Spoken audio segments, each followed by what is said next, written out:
We are recording now. Alrighty, well then let's call the City of Port Orchard's Finance Committee meeting of January 12th to order. And Noah, I'm going to turn it over to you first. Great. Thank you, Chairman. We're going to start with our agenda for tonight. We're going to walk through the sales tax report. I want to talk with Finance Committee a little bit about some of the things we're working on in the Finance Department for improving customer service, moving more to more user-friendly platforms, and then a brief conversation on AP approvals, something that we need to talk about. Since we've been in COVID, it's been a challenge to have signatures get on our AP voucher documents that the Finance Committee would have traditionally signed. So I want to kind of talk through that. I'll turn over to Debbie Lund to talk about the report on the council member pay that you requested. And then there we'll follow up with the water sewer credit discussion, community center, and the transportation grant information. So with that, I'm going to start up by pulling up the sales tax report. Now again, this is for December of 2020. We don't have the information yet for 2021. But by all accounts, 2020 was a great year for us on the sales tax front. In our December recorded revenues, we were approximately $83,000 above our 2019 actuals.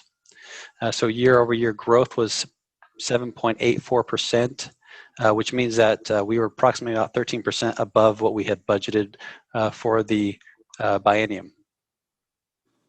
Now that 13% is for the biennium, not just for the last year of the biennium. No, I'm sorry. Yes, that is 13% above the 2020 numbers only. Okay, that's what I thought. Yeah. So overall, we owe almost $1 million in actual sales tax over budget, which was amazing for us. As we look down at REIT, our REIT revenues came in again strong another quarter. We overall are at 152% of our biennial budget. Our 2020 budget eclipsed, or our 2020 actuals eclipsed our 2020 budget by about $382,000. So again, another great biennial budget as it relates to actual revenues being received. Now, of course, this is just going to help us as we move forward in 2021 and 2022 and try to solve some of our larger challenges coming up. Any questions on the sales tax and REIT revenues? No.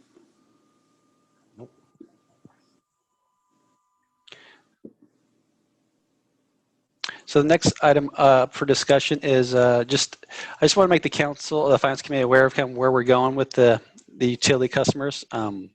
We've been looking at technology and making our platforms more user-friendly for all our customers. And so we are intending on launching what we call an Easy Pay online app, which will allow customers to make payments via the website for miscellaneous stuff that we haven't traditionally been able to offer online. I think a big benefit to the customer is going to be for building permits. They'll be able to make their building permit payments online through this online portal. But we have other needs in payments that we receive online, such as like parking permit, residential parking permits. So lots of miscellaneous categories that we're going to build out. But again, it will allow us to take payments online. We also will have an app to pay your utility bill. We have asked the mayor to graciously test the app for us to make sure it works. Again, another user interface, easier way to pay your utility bill. It's an app offered by our Encode vendor, and it ties in right to our system. So pretty excited to roll out online options for payment as well as an app to pay your utility bills.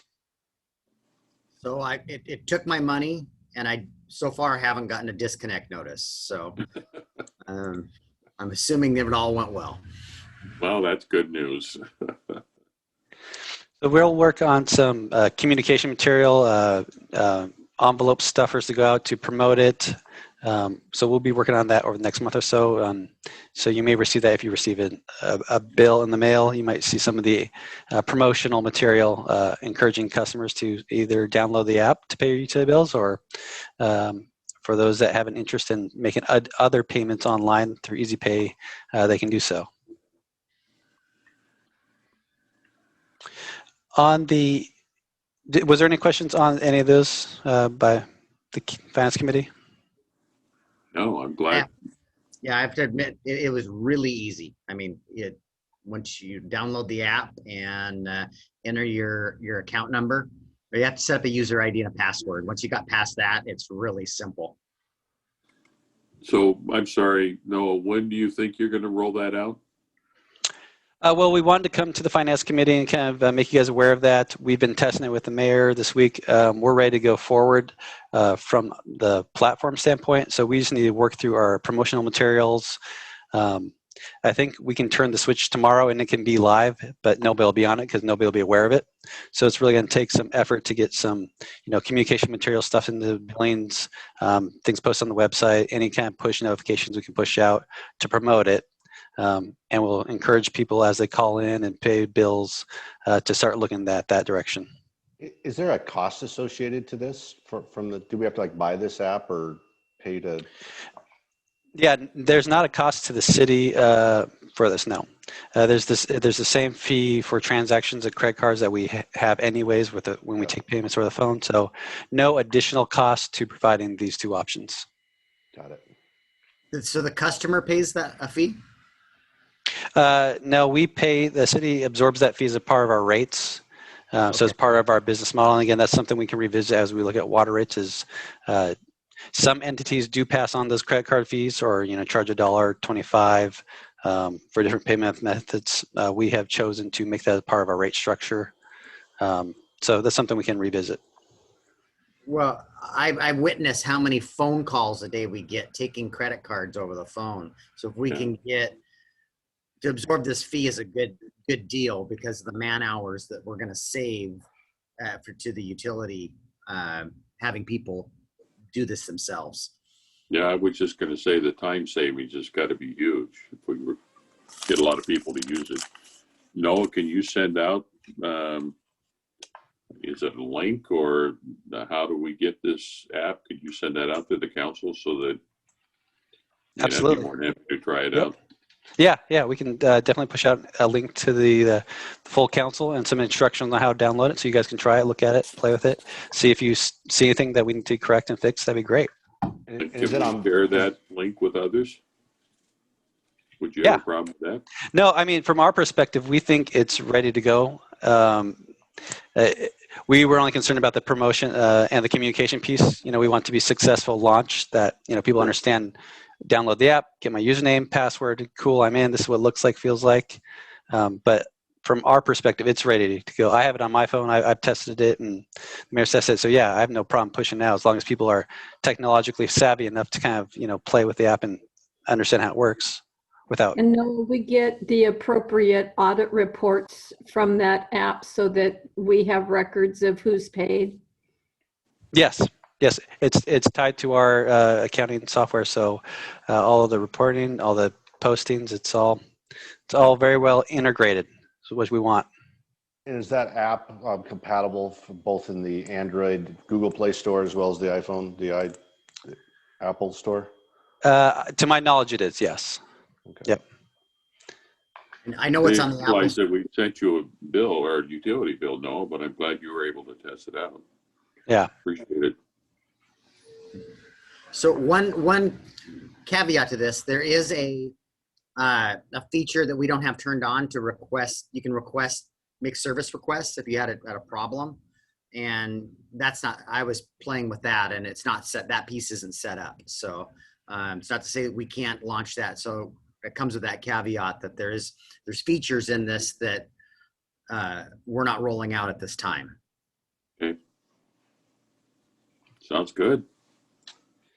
Try and take baby steps forward, right?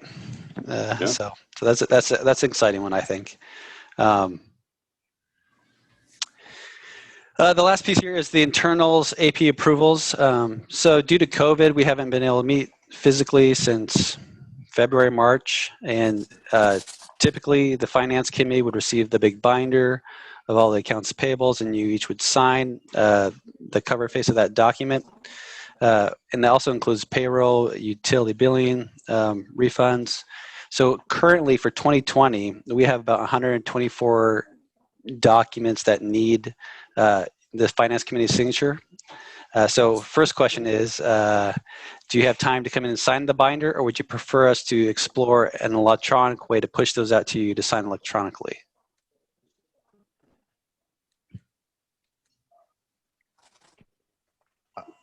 I'm good with either. I mean, I can certainly come in and sign if you prefer that. Makes no difference. I live in Port Orchard, so.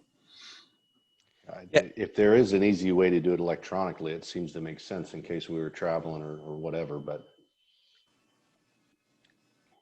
Yeah, and I was really just trying to take the pulse of the finance committee, what your comfort level is, because it's 124 documents. It's a lot of signing. So I don't know if you feel comfortable with that, but I've seen some of you come in at different times, so I didn't know if you want to set an hour long side and come in and sign those, or we could look at how to push those out again electronically, how to sign them. And I have no problem either way. I'm more than happy to come in and sign them. And I guess use of the digital signature, would we approve that every month when we get your reports? Well, so that's a great segue to the next part of this whole discussion, which is that as we kind of looked at this specific process, we identified that this really isn't being driven by a state statute or by municipal code. This is a preference of the council or the finance committee to sign this voucher cover sheet. So it's not required by anything that we can find other than it's a preference. So I just want to put the question out there again. With all the process changes we've made as far as providing you guys monthly reports, weekly accounts payable information, do you guys want to continue to sign this register, or are you comfortable with kind of what we've kind of developed as far as how we communicate and transmit all this information? Remember, every council meeting, we're sending you that same information, and not just to you, but the full council, those claims. So I think we've got a better process than when we were on paper. We have the hangover from this paper because that's by resolution dictated that we do that process. Okay, being the recovering banker here, I have no problem with it doing digitally, but I like the idea of us seeing it and then giving approval for our digital signature going on it, rather than just sending them out and having no acknowledgement of receipt. Yeah, so I guess I was posing the question is, again, the fact that the finance committee signs this voucher is not legislatively driven. It's not statutorily driven. It's not anything that we can find. It's not a requirement. So it's a city preference.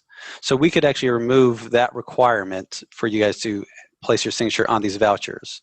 And again, I want to remind the finance committee that where the true authority comes is when we bring it to the full council. You guys approve it at the council meeting. That's the true legislative approval. When the documents go to the full council. So it's as we're trying to think through, is this just an extra non-value added step that requires the finance committee to sign, or does it have value somewhere? So that's what we're trying to kind of ask the question. Quick question here. Maybe what we could do is just add the kind of approval of the finance committee verbally via a vote at this committee meeting once a month.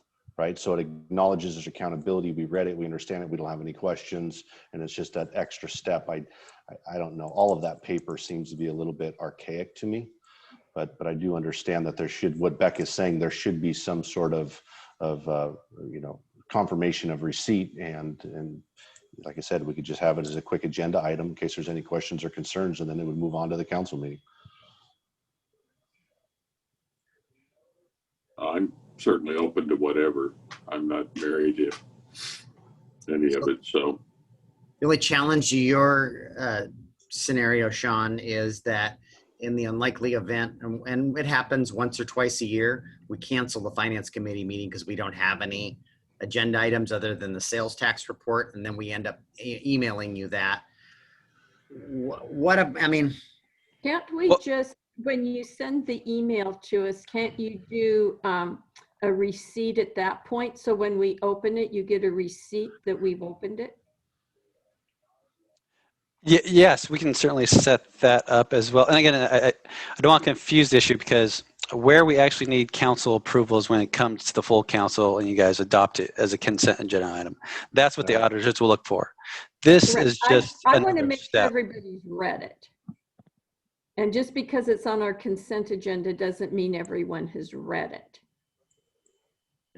so what I'm hearing from Beck is she wants a check-in from these three council members, or whoever the finance committee Okay. is, Right. and some sort of an acknowledgement that they read the claims that you emailed out, whether it's an email receipt or a DocuSign, something you set up or something, Okay. or some other platform, so that there's an acknowledgement, whether it's just that they opened the email or, and that's an internal process, not a state statute driven process. Correct. Well,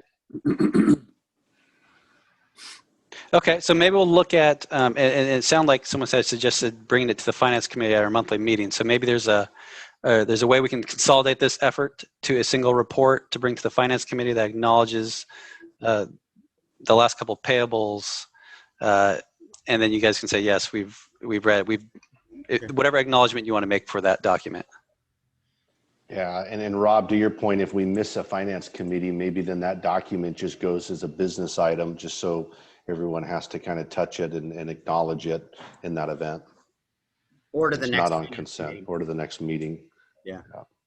We could work that way too. Well, at some point, it gets so far after the fact that what's the point? I mean, Yeah. if the council has already approved it, then why should we need to touch it? I appreciate what Beck's saying, but only in the situation where if there's a finance committee that is canceled, then I agree with Sean. It maybe just needs to be noted at the full council when they vote on it. Just put it in the record. Yeah, and that's Or kind of where we. acknowledge it at Yeah, that point. yeah. Yes. Yeah, and that's essentially what kind of got us really rethinking this, is because we have all of 2020 where you guys haven't signed it, but you've approved everything all throughout the year as we've gone along. And I think we've done a good job about communicating the monthly report, the financial status of the city, the payables each week. So at some point, are we over communicating? Are we doing too much? Are we putting non-value added processes in place? But we can kind of baby step our way out of this as well too. Yeah, for me, I don't consider it as extra work, but I mean, if it's causing you guys more work to do this, then we need to revisit it. Yeah, and again, as we're trying to move forward and really streamline AP in 2021, that's one of our major goals, electronically with all invoices and payments and everything. This is just one additional step in the process then that we'll have to build in. And so we look at each step in our process and go, okay, what's the value here? A, is it required? Is it something that the internal auditors are going to look at? Is it adding value? Is there redundancy? Can we consolidate? And so this is just one we identified. Said, hey, we're not sure if, who really values John and Sean and Beck just signing this cover sheet. Because we send... John and Beck and Sean. Yeah, because we send you guys the information every week as part of the packet. Right. But it sounds like, Beck, the value you are getting out of this is that the finance committee is acknowledging that you've received it and read it.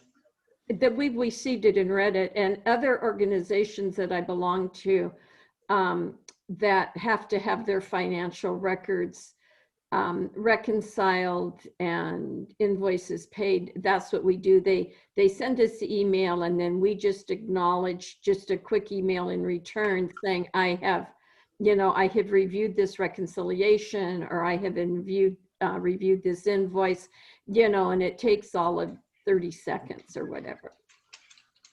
So, but I personally read every one of those that you send. And so, Good. yeah, so I don't want to miss that step. And it would be very easy for me to respond when I've read it, saying, you know, I've read it, or just if when you send the email and I open the file, you get a acknowledgement that the email has been received. I don't think those are onerous on anyone's part to do it either way. Okay. So we can try. Let's try and move that way and see how it goes. So to recap here, should we deal with the paper binder for 2020 and make arrangements to have that available in a conference room and you guys stop by individually and sign? And then going forward, we're gonna try to create some electronic process. Is that what I'm hearing? I think to John's point, if everything's already been approved by the council, I think walking in and signing a binder, unless we need to because of that resolution that's hanging We out have a there. resolution that says you will. Okay. Yeah. Change that. Okay.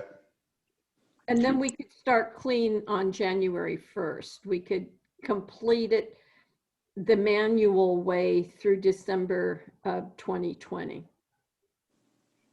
Well, we That might works. be another month or so until we have a new resolution before you rescinding what we're doing and identifying a new process. But we'll get there. Fine with that. Yep. So we'll just swing by and sign. Welcome to my world. Mhm. Yeah. Let us know when that binder's ready. Yeah, the binder's ready. Maybe what we'll do is we'll just set up some specific time slots for each of you to come in. That way we can put it all out in the conference room and you guys can have at it for an hour, one at a time, and bring your trusty pen as you sign through and get through all the documents. Okay. And John, when you stop by, I have your key card. Okay, thank you. All right, thank you for that. Debbie Lund is on the line. I'm going to turn it over to Debbie to report on the council member pay. All right, good evening. At the November, I believe it was, Finance Committee meeting, we were talking about the salary survey results for the non-union employees that we engaged in 2020 and how that was being applied through our budget process. And the topic came up, of course, of council member pay. So you asked for some information both related to the PERS retirement plan as well as options such as the salary commission. So I've provided you a memo, and I don't know, Noah, if you could share your screen maybe to put that up. While Noah's doing that, first thing on the memo is the PERS, which is the Public Employees Retirement System eligibility. As an elected official in this state, you can join the retirement plan that is covering the rest of the city employees, but you have to earn 90 times the minimum wage, and minimum wage is $13.69 in 2021.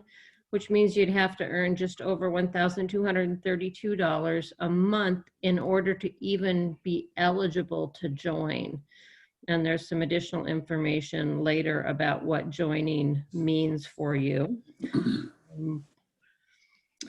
You currently earn $1,000 a month. That was set in 2013 by ordinance, tweaked a little bit in 2017, but it didn't change your pay. I've provided for you the council member pay of our surrounding organizations that were used as part of the salary survey that we did. And just a caveat here, these numbers come from the AWC salary survey for 2020. If you so desired, I could confirm that these are the numbers going forward for 2021. On page 2, there's some restrictions, as you know. When you are setting your own pay, as is the case right now at the city of Port Orchard, you cannot increase or decrease your pay for your current term of office. You can only do pay changes, and then the next person who's elected to your seat on the council would be the recipient of that pay. According to MRSC, you just have to take that kind of action before the November general election. I think there was some thought initially that might need to be done before filing, but according to MRSC, it's the general election is the deadline to affect pay. The option for the salary commission is provided for in the RCWs, that instead of setting your own pay, the council could establish a commission, and the commission of members of the public would review council pay and make recommendations. That when you have a salary commission, they can actually impact salaries of sitting council members, as long as it's an increase, not a decrease. But the public does have a right to request a referendum to alter the salary commission's recommendation. So that is not a process I am familiar with, haven't worked under that, but it is provided and an option for you. And lastly, information on PERS. If the council wanted to increase the pay to a level that would qualify them for PERS, most council members would only earn a quarter service credit per month, and that's based on the number of hours worked. And I know from experience that it's not easily defined as what working hours are for council. Noah's asking you to come in for an hour and sign documents. That would be working hours. Your time preparing for meetings would certainly be working hours. Other commissions and things you belong to related to council probably are working hours, but there's definitely a gray area there that would need some probably detail agreement up on. And you need 60 months to vest. So if you're only earning a quarter service credit per month and you aren't already a member of PERS from other employment, current or prior, it's going to take you a long time to get to 60 months, full months of credit. And from my own experience, my 10 years on the city council, just shy of 10 years, earned me one service credit. Right. One year. Right. Well, Rob, let me ask, does this affect anybody that you know of for not being in the PERS? Jay was questioning it when he was working, but I think he's drawing it now. So I don't know how it affects someone who's retired and drawing.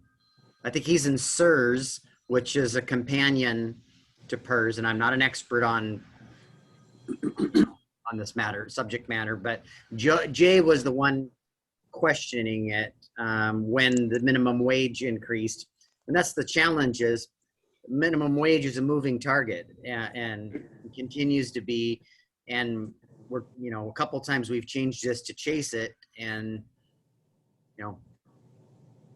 I'm not saying you guys don't deserve to have that credit or that benefit. I benefited from it.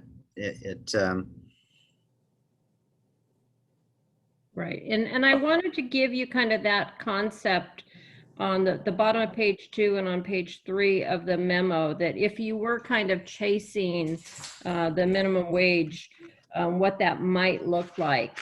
Part of the difficulty is that the state minimum wage is tied to a federal number, a federal CPI-W number.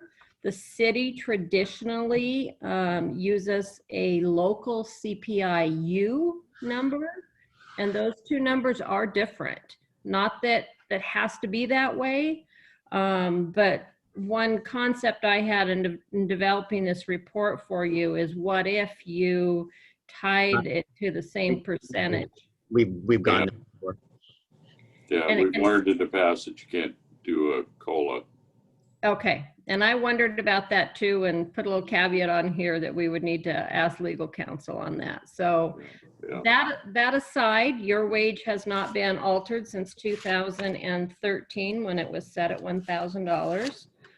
The history of the COLA for the non-union staff is provided for you, and there's certainly been a lag there for the council members because you aren't getting a COLA. Go ahead, Sean. Yeah, I really appreciate all of this data. From where I'm sitting, I would not be in favor in raising our pay, and I would not be in favor of trying to catch up for this whole PERS concept. I don't know that the idea of our city elected officials is to necessarily focus on retirement plans. If you look at within the competitive set, you know, I think we're equitably, you know, paid. You know, we're above average.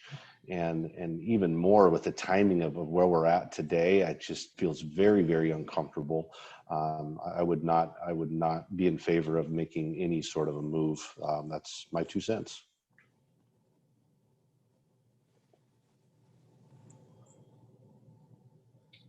Well, I would echo that, Sean. I'm not inclined, or do I see a need to change.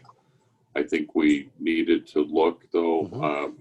I thought it did have some effect on at least one member. And to be honest with you, the reason that we changed the salaries, the last time we changed the salaries, was to provide access to the PERS system for a member. So Just I see agree. the ROI on that. You know, if you're doing this for one individual or two individuals, if you look at the total sum of the cost of all of these increases, I think we're putting way more into salaries than those one or two people would ever draw, just based on that, on the math that was just shared with us. I just don't think it's a wise decision for our taxpayers. But but this is great data. I'm glad we had this conversation. Yeah, I think it was twofold. One, I think back in 13, I mean, our council pay was lower, and so it brought it in line. I mean, we're in line with our neighbors. Yep. You know, Bremerton's a bit higher, but they're a bigger city, and you know, we're a little bit higher than. But the other cities are smaller than we are too, but Bremerton's bigger than us. So I think probably in the right spot.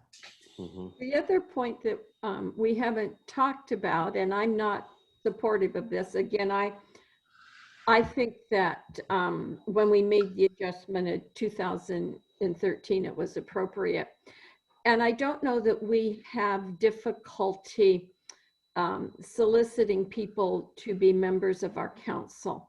It could be at some point that we would want to look at that if we were not getting qualified candidates to be on the council.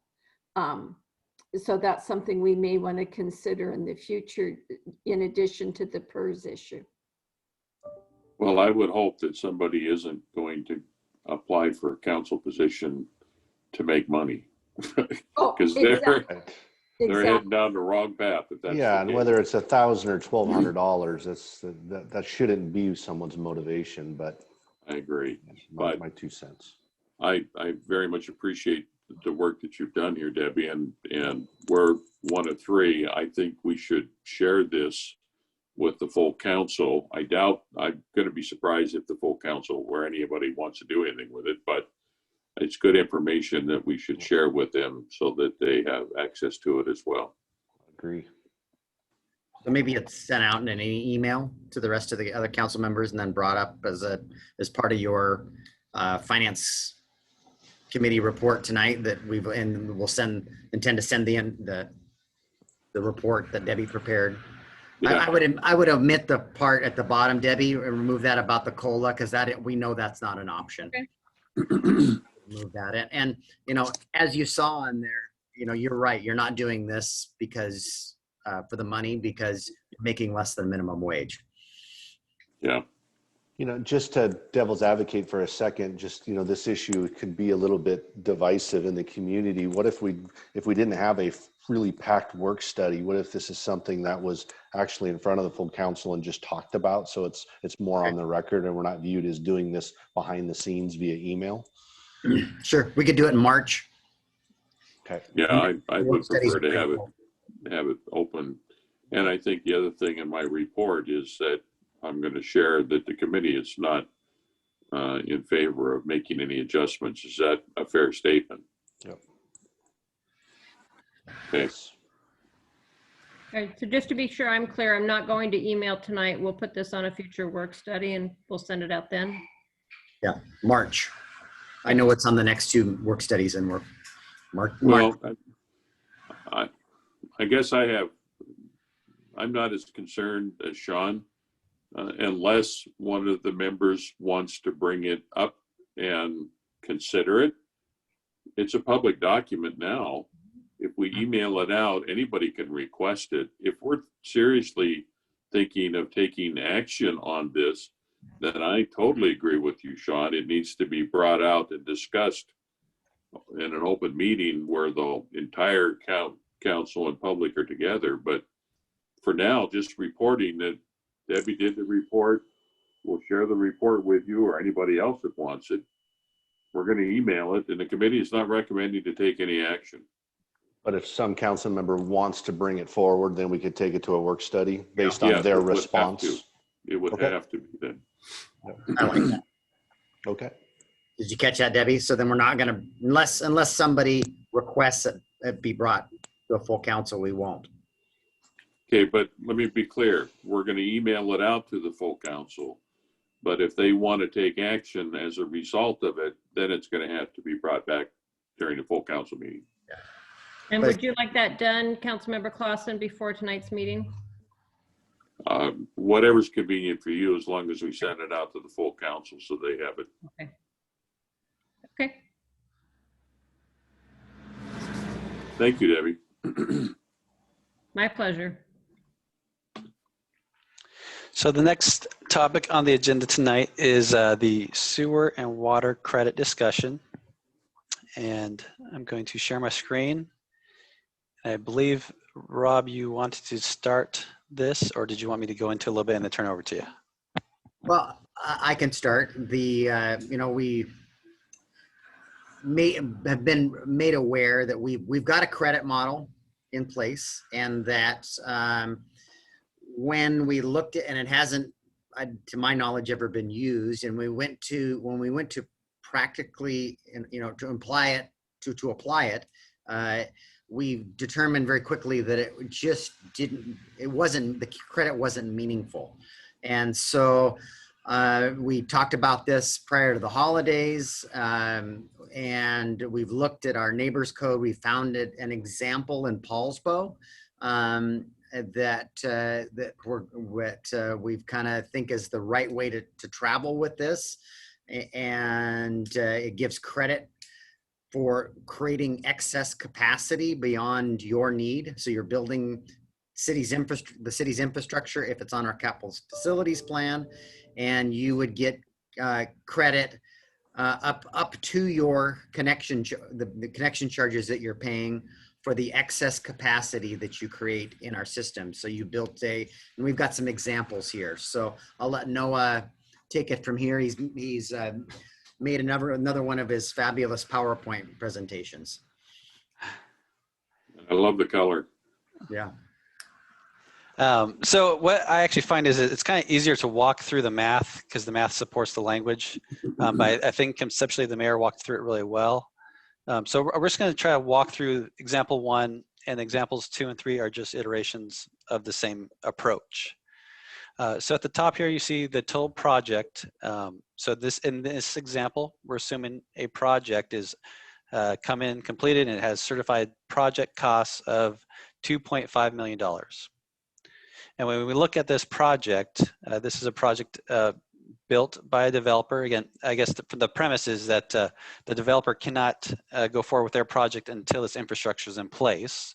And that's a big reason why they would like that to go forward. But when we looked at the developer's portion of connections related to this facility, we find that the total facility, once it's built, can support 1,000 ERUs or 1,000 connections. And the developer only needs 250 for their port development, which means that they are actually building a facility that has excess capacity up to 750 connections. And so that's important because that determines the proration percentage of the developer's needs versus excess capacity.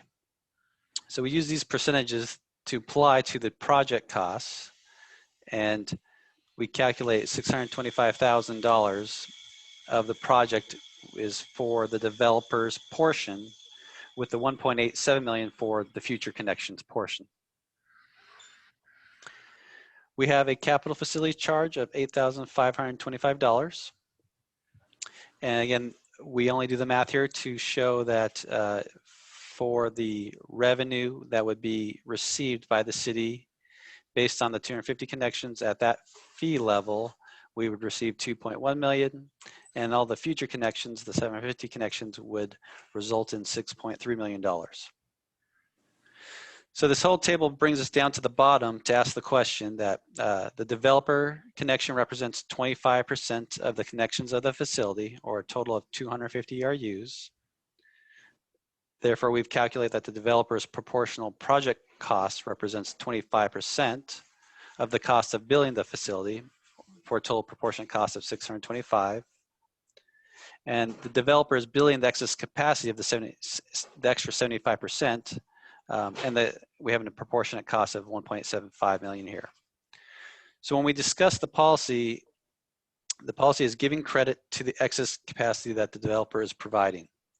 So in this example, we are capping the developer at receiving a credit no more than what they would have paid in connection fees, the 2.1 million, or the lesser of their portion of the excess.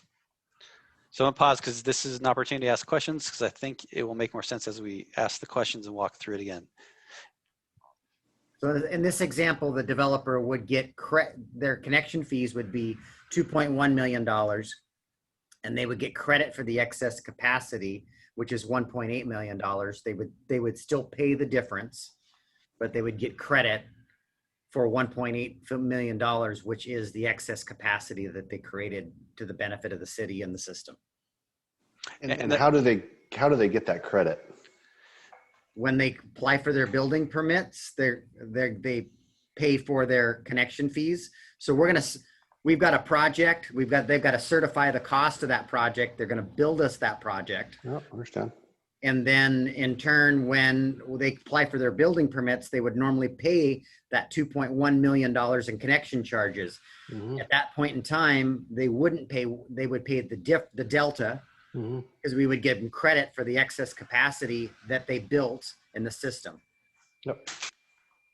So can I ask a question? I think this works the way you're saying it, Mayor, in the case of like an apartment building. But if they're single family residences and each one is applying for their connection separately, would they then receive, 1/250th of the cost, or how would that work? We talked about that, and whether there's we're likely to tool when we talked to Charlie was a development agreement when we've got multiple users, or I think it's, if you're creating a subdivision, you're right. Each one of those credits, devil's going to be in the detail, but we're going to have some sort of a development agreement with the developer that built that plat. Yeah, but the credit will have to be equal to lot. all the properties in that development. So one example is if it's one developer, they pay it all, they receive the full credit. Or a different example would be you have 250 builders coming in, they each bought a plot, there would be a credit recorded with each one of those parcels that the builder would receive when they come in to pay their building permits. Okay, thank you. That makes sense? Yeah, I think. And we talked about too, the ability, let's say this developer is going to build that lift station, but they've got a phased aspect to their this 25%. The first phase of this project is 15%, and the second phase is the 10%. But we need to know that up front and enter into a development agreement for this 25%, because once they've built it and we've given them credit, we're not going to go back in time and give them credit again on a future project. They're going to need to let us know that this is, they've got a phased project, and we would enter into a development agreement that we would be bringing it back to the city council. Yeah, and to Let me follow up make on sure that Sean's, I understand this correctly. If the developer is putting in the improvement, the developer spent the $2.5 million out of their pocket. So the city hasn't spent anything. Correct. So when the developer comes in to take out the permit and pay their normal connection fee, that's when the developer gets their money back, basically, through the credit, Mhm. at Yeah. least up to the percentages that you have indicated here. So whether it's lots or whether it's apartments, the Yeah. city is still whole.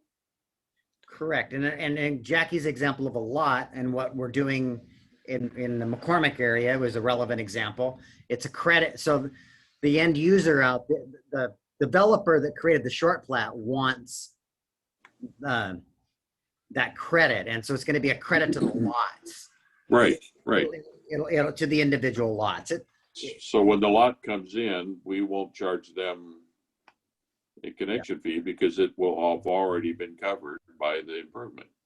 Yeah, and I think that's a good point to make, that this is not the city making a payment. We are not doing a cash payment.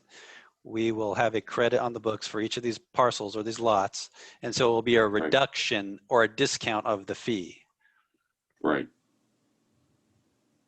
Could there ever be an issue where we aren't able to calculate the excess future connections?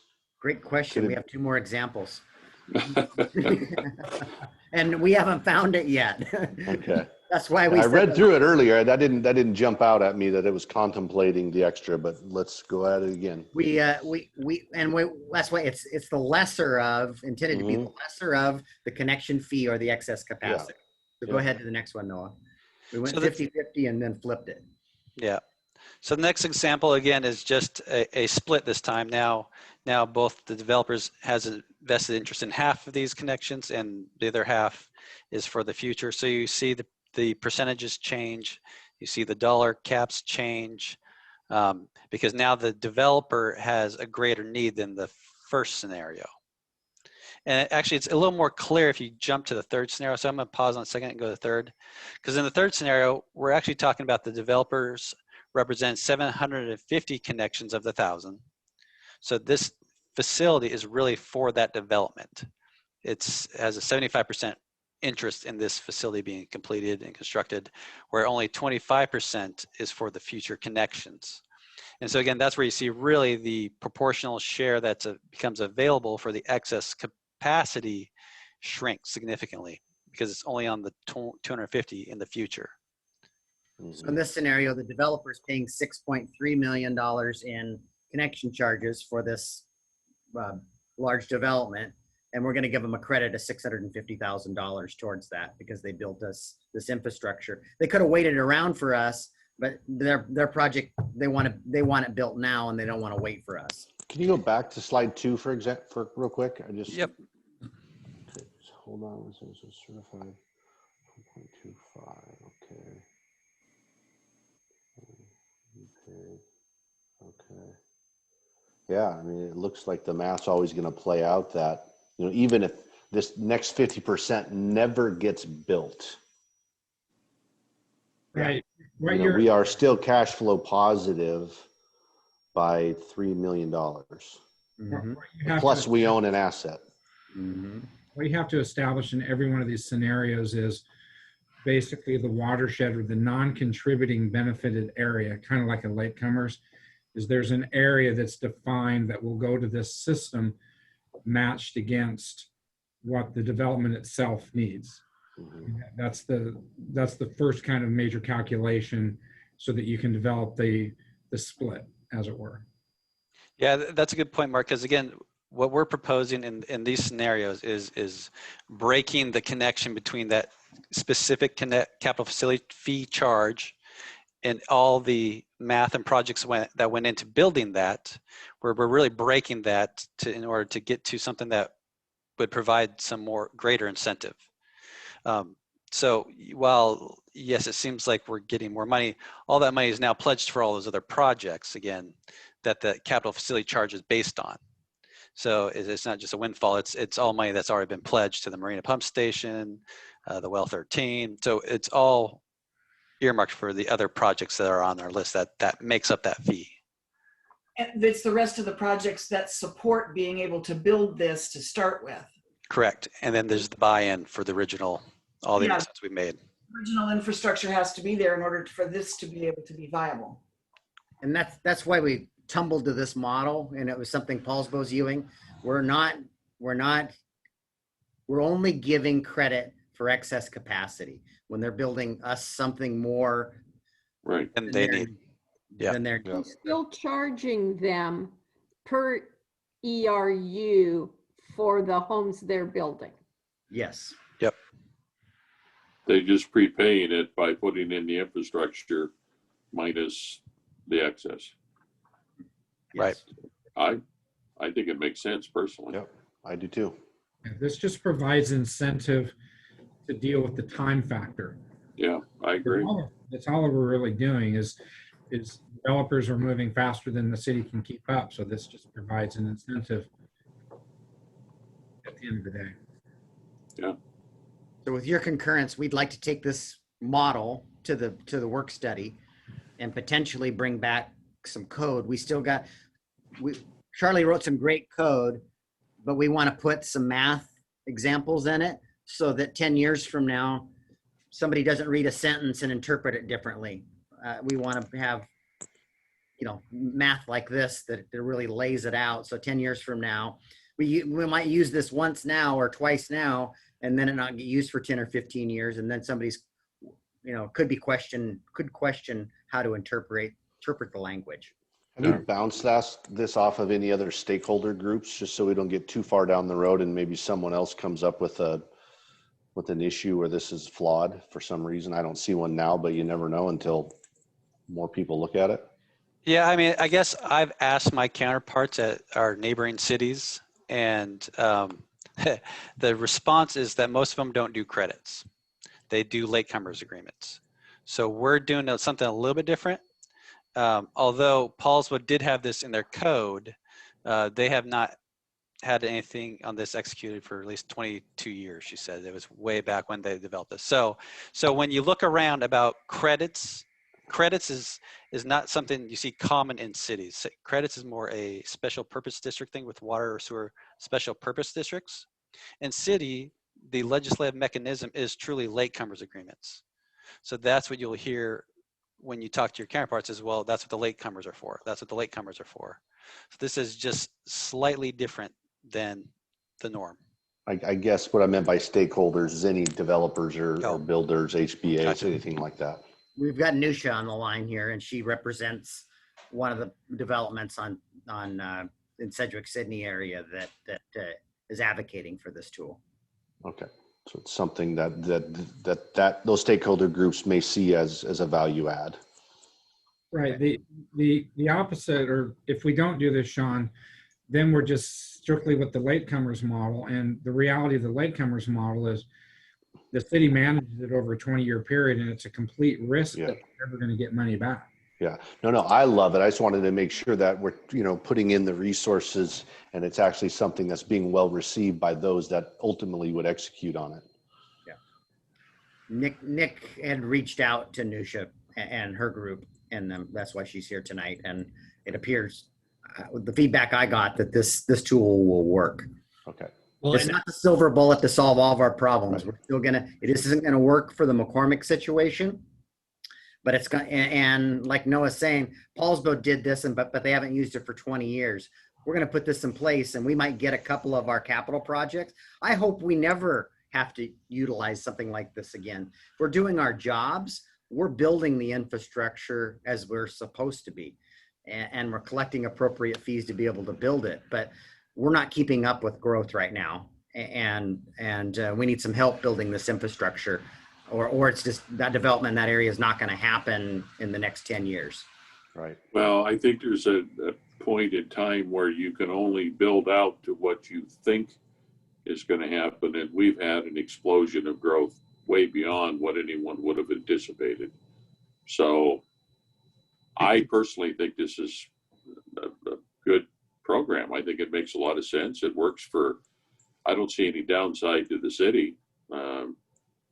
And I don't see any major downside as a developer if I was looking at it from their perspective. So I just want to make sure that we're clear. I don't know that Nusha or her group has made any representations concerning this specific proposal. We've certainly explained the ongoing situation, but I don't want to characterize her position as being in favor of this specific answer. I think it's certainly favorable for developers, but I would let her speak for herself if you guys want to hear from her, or if we're going to have any kind of hearing on this in the future.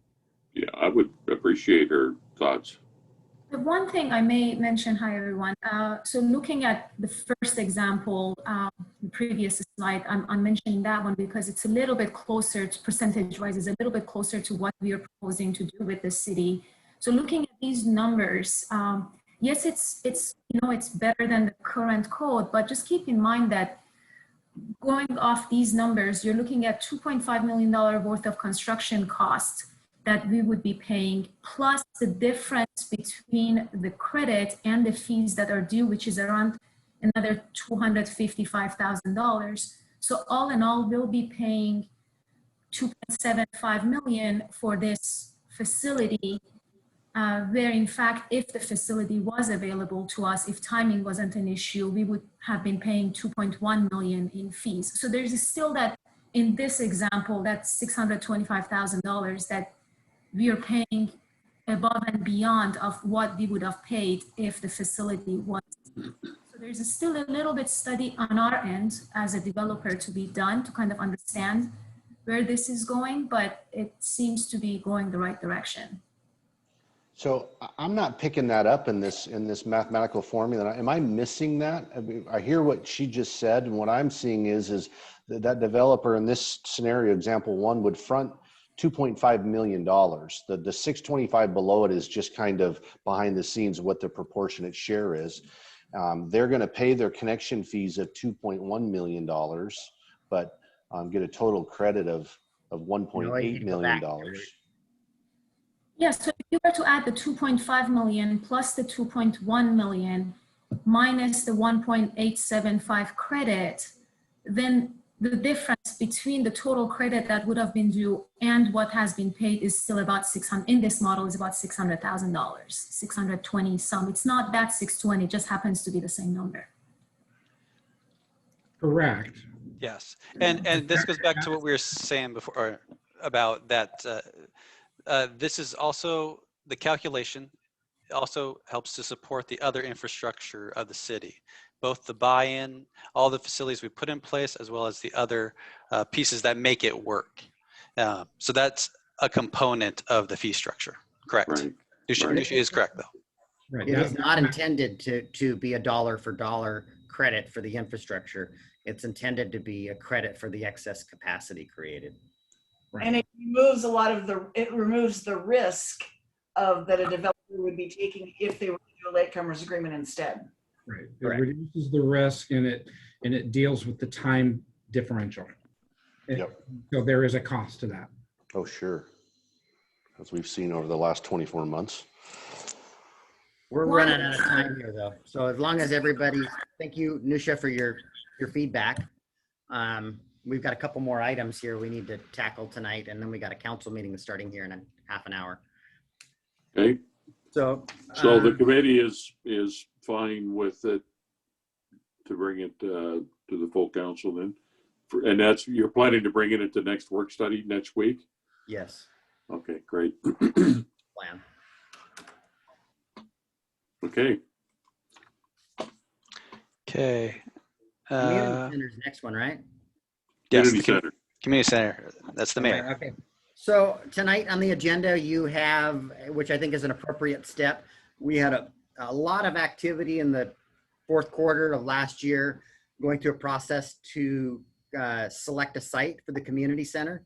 And you have the confirmation of that body of work being accepted by the city council tonight. There's also a letter of intent on the city council. And I just want to reassure you that is really not a binding document. It's an agreement that we're going to work together with the bank, and they're not going to market the property to anybody else. That letter is really more for anybody. It's for the public facilities district, so that to acknowledge that we've got a willing seller. We had this hiccup at the beginning where the developers picked a site and then when this handoff happened to us, the first thing I did was went to the site that was selected, and I found that the property wasn't available. And so we went through a body of work, checked in with our community, what attributes they wanted to see. So it's really, this letter of intent is really just, you know, something that I can show to the Public Facilities District that I have a willing seller in Kitsap Bank, and they're comfortable that we've selected their property for our community center. There is a ton to do. There's no doubt about it. I think I shared a memo with you from Rice Fergus Miller. Our next step in this process in the ILA is a feasibility study. When Nick and I created this document, this is our first community center. So we thought this was a good place to do a feasibility study, and really it's not, because we don't even know what percentage of the building is the library, maybe a coffee shop, and what revenue that's going to generate. And Rice Fergus has recommended that feasibility study being done at about a 30% design. And I've shared that memo with the Public Facility District, and their attorney and their board are going to consider that at their next meeting. It's possible I could bring that amendment at the end of the month, but it's likely that it'll be in February after I get their concurrence that they're willing to amend the ILA and move that feasibility study to a more appropriate place. If we did a feasibility study right now, it would be very speculative and wouldn't be as meaningful as when we have some true percentages of potential ownership and revenues.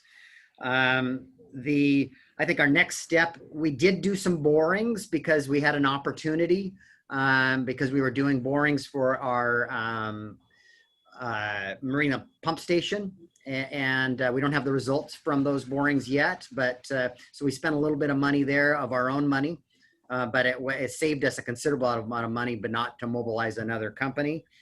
I think the next step in this process, besides the modification to the ILA, will be ordering an appraisal, because the appraisal is going to determine the value of the property, so that we can start negotiating on the purchase and sale once we have a value.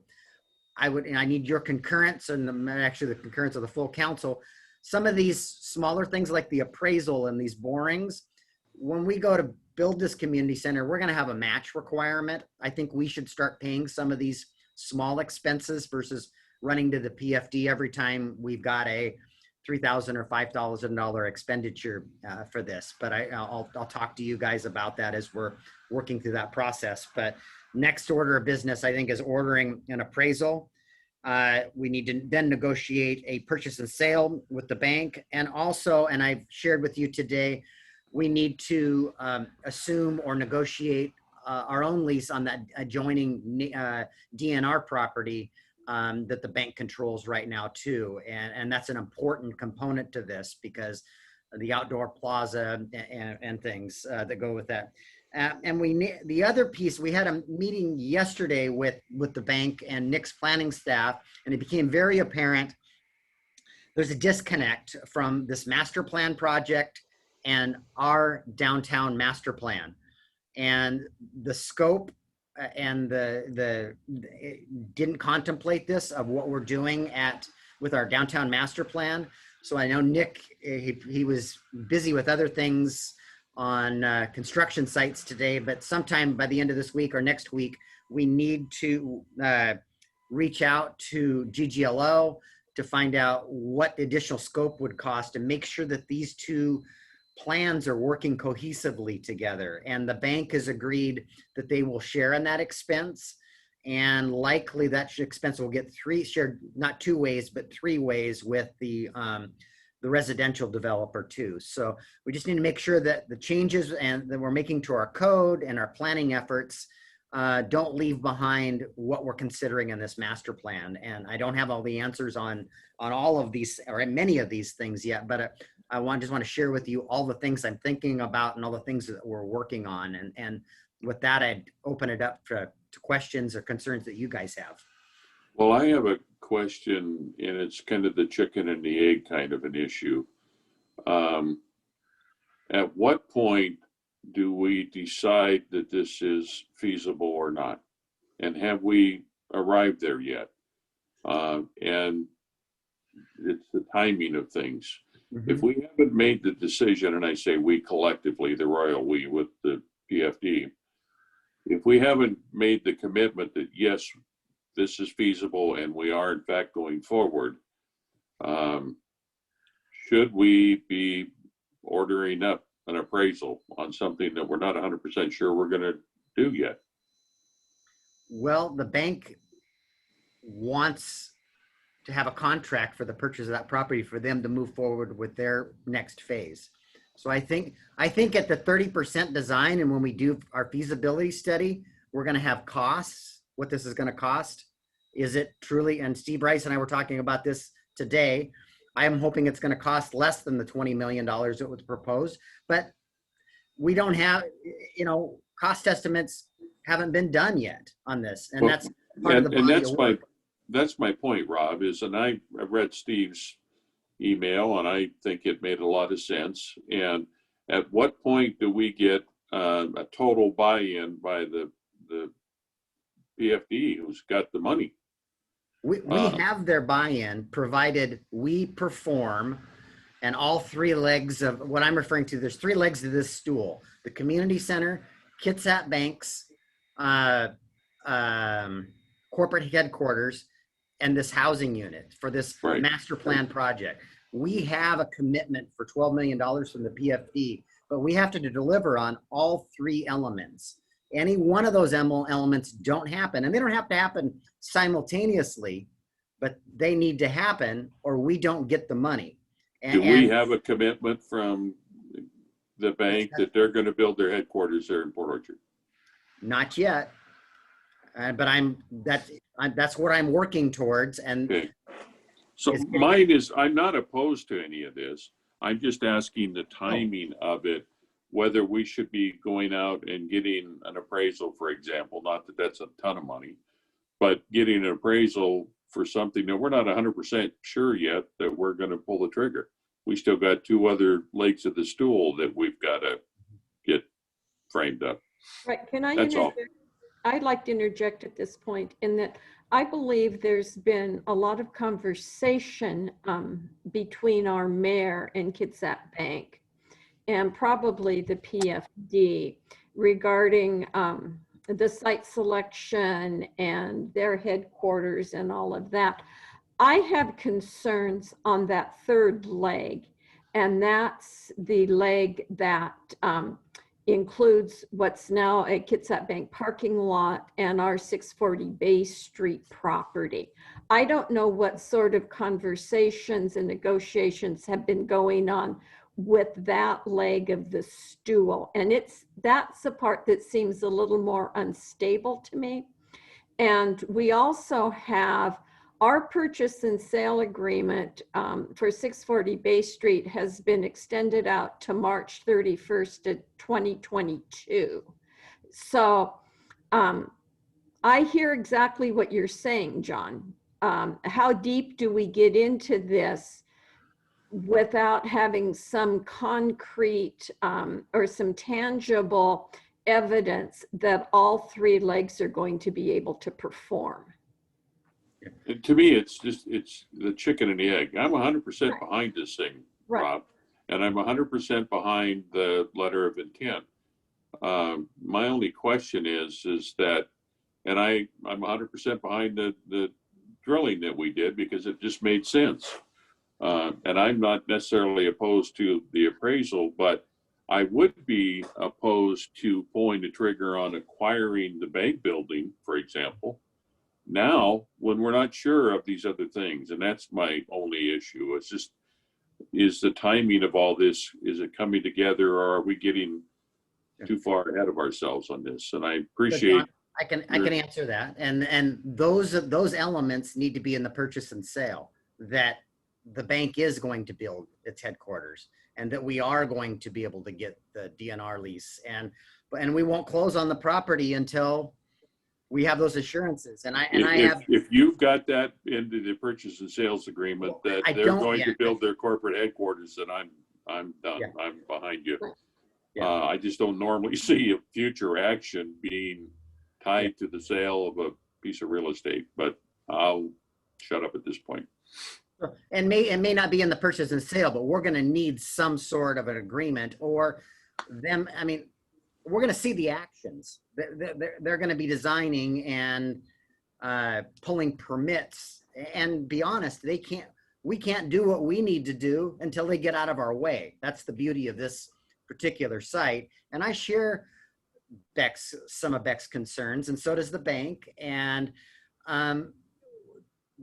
But in that discussion in the letter of intent that you showed us, there's a provision in there that they can continue to stay in there until their corporate headquarters is finished, and we will rent them the building. But I beat it a dead horse. I don't want to belabor this anymore. You know my concern. It's just making sure that we're doing this in the proper steps is all. I don't want to get ahead of ourselves. So. And that's what I know there's a lot of steps and there's a lot of things I need to communicate to you guys, and a lot happened while we were all on kind of a holiday break. And so all of a sudden we didn't have a work study, and you've got documents before you that I'm fine with. Move the needle, move this along quite a bit. So I'm just from what you handed me to this point, I'm personally fine with it. Let's go forward.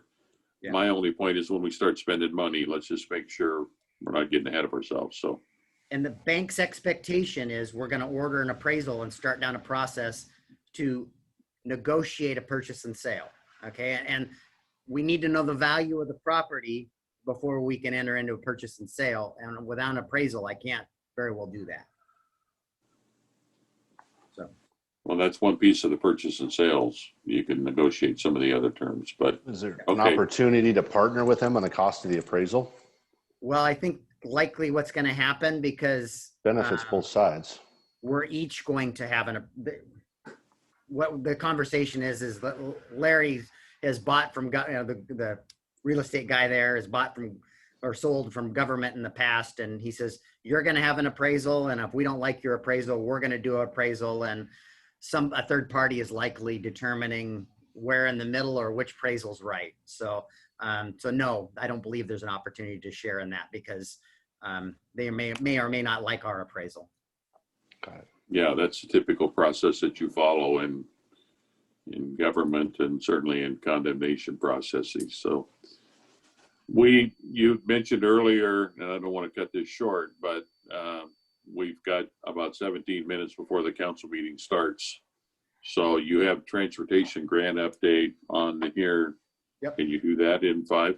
I can do it in 5. And so I just want to make you guys aware, when we went through the budget process, we had 5 different grants out there. We weren't sure what we were going to land, what we weren't going to land. And I think you're all aware that we got ranking them 1 to 5. And what I would have liked to see us we got number 5, but we got one. And so the budget, and it was so late in the budget process, we didn't want to tweak it again. So the budget process has us spending design dollars on to the tune of $500,000 on phase 1 of Bethel. This is phase 5 of Bethel. So we're going to have a budget amendment right out of the gate. I'm just making you guys aware of it. We got a $1.5 million grant for that proposes a roundabout at it does away with the Mitchell Y, and we'll need to spend $2.8 million project. So we've got to, we'll have some skin in the game, and some concepts were floating around, and it might not be a roundabout because of the wetlands. It might be our city's first peanut. So might be shaped a little like a peanut instead of a roundabout. So more to come on that, but I just wanted you to be aware that we had some success. We did get a grant, and we didn't want to derail the budget process at the 11th hour and make more modifications. So you'll be seeing a budget amendment here fairly soon to reallocate those phase 1 dollars to this project. Okay. Can I capture that, Noah? Yeah, and Mark's on the phone as well. And so I would just add that the grant we received was for the construction phase. So we would put our local dollars towards the design phase primarily. Yes. So we're not, Anything else? yeah, so we're not taking any of the federal dollars until we get to construction. So our risk is minimal. We'll be designing this year and constructing next year. So yep, no, that's it. Good job. You did in less than 5. So is there anything for the good of the order? I do have one more 30-second, and I'll talk about it at length at the council meeting. I got the, and they promised it to me before 5 and they didn't get it to me. We had our DEM meeting today, and COVID's expensive. And there's the CARES money's gone, and our continued emergency management efforts countywide for the testing, to helping back with vaccines, with the sheltering and isolation centers. I have numbers. The numbers they gave us were the conservative numbers, and I wanted they were the low end numbers. And I said, I don't want the low end numbers. Well, we might get grants for these other things. I said, I'm not going to the well twice. I want a range, the low end and the high end. And I don't have the high end number. What we agreed on today was the funding formula, which is the same formula we use for our, it's population based that we use for the dues. And right now FEMA is paying for 75% of this cost. So it's 25% that we have to pay here in Kitsap County.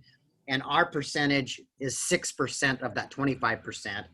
And at their low end numbers, it's about $2,700 a month. And it could be, I'm thinking go upwards to $3,000 a month. So I just want, and that we're projecting that we'll need to cover those expenses till about September to get this COVID thing behind us. But I think we have a responsibility to share in this. And as I get better information, I'll share it with all of you. Thank you. If we go down this path and Congress comes through with funding for local government, do we get reimbursed? I think that's where they've identified some grants and why they gave us this low end number. And I didn't want to count on that. Let's give me the worst case. And then if we get the grants, then we're better off. I hear you. I hear you. All right. Anything else, Mr. Mayor? Nope. Anything from the committee? Nope. Thank you.